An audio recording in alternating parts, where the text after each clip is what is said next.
नमस्कार मित्रों। आज की इस वीडियो में एक बार फिर से आप सभी का बहुत बहुत हार्दिक स्वागत है। आज हम संस्कृत साहित्य भाग 6 में प्रमुख कवि श्री हर्ष जी का जीवन परिचय और इनकी रचनाओं को अब तक के सबसे आसान ट्रिक की सहायता से याद करने का प्रयास करेंगे।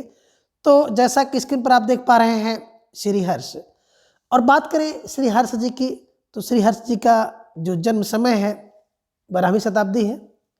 पिता हीर हैं, माता इनकी मामल्य देवी हैं, और आश्रयदाता की बात करें तो कन्नौज के नरेश जयचंद जी इनके आश्रयदाता हैं। और इनका एकमात्र ग्रंथ है नैषधीय चरितम।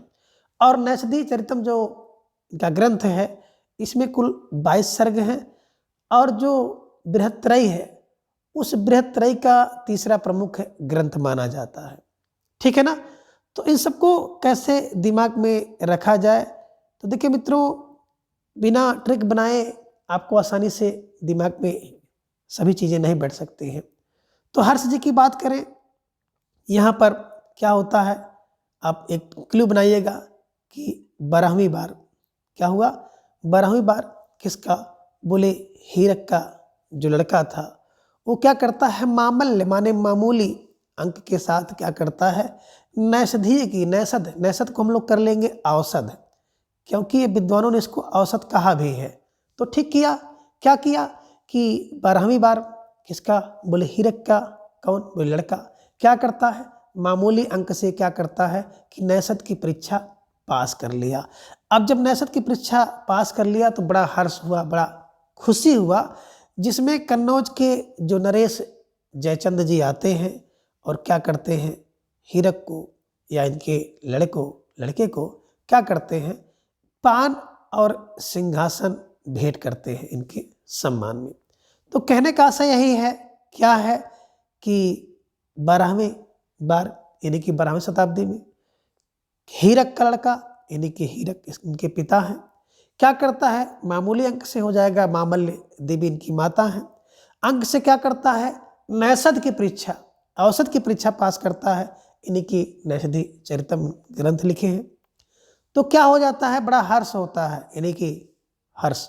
ठीक है ना। या ये भी कह सकते हो कि 12वीं बार जो है हीरक का लड़का हर्ष क्या करता है, मामूली अंक से, है ना, क्या करता है, नैषधीय की परीक्षा पास करता है। तो एक बार फिर से हर्ष होता है, जिसमें इनके आश्रयदाता जो कन्नौज के नरेश हैं जयचंद जी आते हैं और इस बच्चे के सम्मान के लिए पान और सिंहासन भेंट करते हैं, पान और सिंहासन उन्हें देते हैं। तो ऐसे दिमाग में रख लीजिएगा, आपके दिमाग में अस्थायी रूप से बैठ जाएगा। ठीक है ना। तो ये चीज़ें देख लीजिएगा एक बार फिर कि हर्ष 12वीं बार, है ना, हीरक का लड़का क्या करता है कि नैषध की परीक्षा पास करता है, किससे, बोले मामूली अंक से। तो कौन, कन्नौज के नरेश जयचंद जी आते हैं और पान और सिंहासन देते हैं। क्यों, क्योंकि इस बच्चे का थोड़ा सा सम्मान बढ़ जाए। ठीक है। आइए उसी चीज़ों को देखते हैं कि श्री हर्ष का जो जन्म समय है 12वीं शताब्दी का उत्तरार्ध है।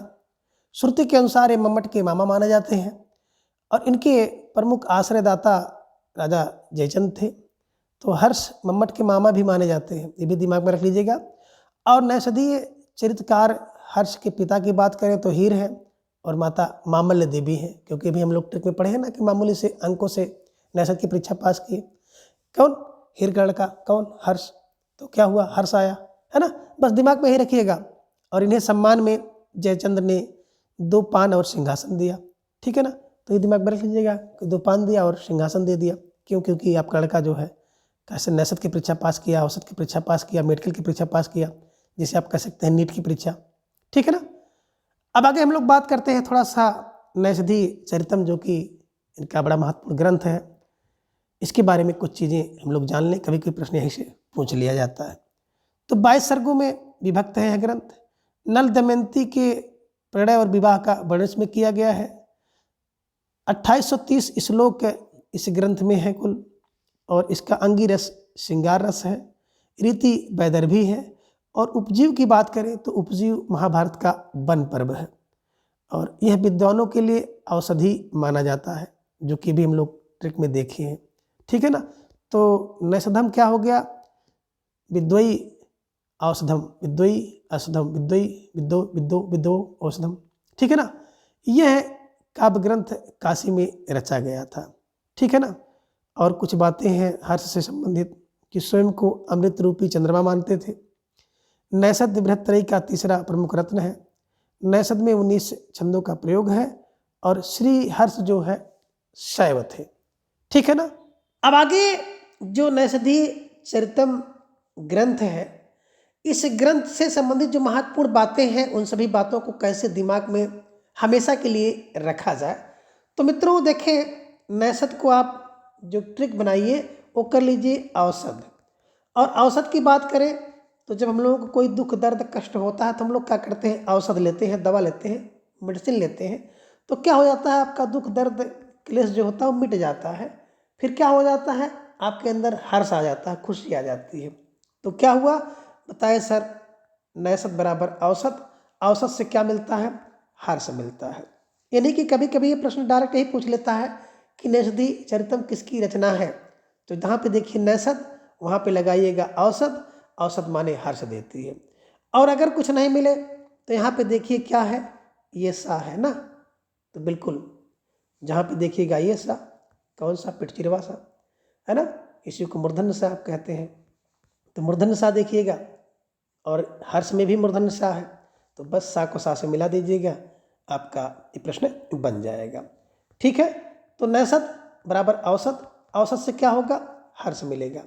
और औसत कब ली जाती है, बोले सर 2-2 बूंद 2 बार, सुबह शाम 2-2 बूंद 2 बार। अब 2 बार से हो गया, 2-2 बूंद 2 बार से हो जाएगा 22 सर्ग है। किसमें, बोले नैषध, औसत में कितने, 22 सर्ग हो गए। अब इस ग्रंथ में नल दमयंती के प्रेम की बात की गई है, इसको देख लीजिएगा। और जब दवा आप लेंगे तो कितने दिन लेना है, बोले 28 से 30 दिन आप ले लीजिएगा। तो बिल्कुल आप में हर्ष हो जाएगा, आप खुश हो जाएंगे, ठीक हो जाएंगे। और जब व्यक्ति ठीक हो जाता है तो खूब श्रृंगार पठार करने लगता है और क्या कर देता है, उसकी रीति बड़ी बेदर्भी होती है, बड़ी बेदर्भ वाली नीति हो जाती है। और ये औषधि, ये नैषध कहाँ, औषध या कहिए नैषध कहिए, औषधि कहाँ, बोले भारत के वन में बन मिलती है। तो भारत के वन में हो जाएगा, महाभारत के वन पर्व से है। और भारत के वन में कौन रहता है, किरात भी आपने पढ़ा है, रहता है किरात भी। ठीक है ना। और भारत के सभा में कौन, शिशु जाता है। तो इस चीज़ को दिमाग में रख लीजिएगा कि भारत के वन में कौन, बोले यही औषधि मिलती है। और बनाई कहाँ जाती है, बोले सर यह औषधि भारत के वन में पाई जाती है और काशी में बनाई जाती है। तो कहने का आशय है कि औषधि 2-2 बार 22 सर्ग है। किसमें, नल दमयंती के विवाह की बात की गई है। 28 से 30 दिन आपको लेना है, 2830 श्लोक इसमें है। श्रृंगार रस, इसका अंगी रस श्रृंगार है। वैदर्भी रीति इसमें है, भारत के वन में उत्पन्न होती है और काशी में बनाई जाती है। यानी कि यह ग्रंथ काशी में लिखा गया है। ठीक है ना। और औषधि क्या होती है, श्री हर्ष बता रहे हैं कि जो औषधि होती है वो बिल्कुल अमृत रूपी होती है और चंद्रमा के जैसे होती है। और नैषध आपने देखा है ना कि बृहत्त्रयी का तीसरा महत्वपूर्ण ग्रंथ है। ठीक है। और कुल इसमें 19 छंद है, एक नए नए छंद है, एक नए नए, एक नौ। और श्री हर्ष पहले शैव थे। तो आप तक लीजिएगा, हर्ष शैव थे, शैव थे। तो इस प्रकार से आपने नैषध चरित को देखा, हर्ष को आपने देखा। क्या देखा था, एक बार फिर से देख लीजिएगा। क्या देखा था कि 12वें वर्ष क्या होता है, हीर का लड़का हर्ष जो क्या करता है, नैषध की परीक्षा में, औसत की परीक्षा में मामूली अंकों से पास हो जाता है। तो कौन, कन्नौज के नरेश उनके यहाँ आते हैं और उस बालक के सम्मान में 2-2 पान और जो है सिंहासन देते हैं। ये आपने देखा था कि 12वीं शताब्दी में जन्म हुआ।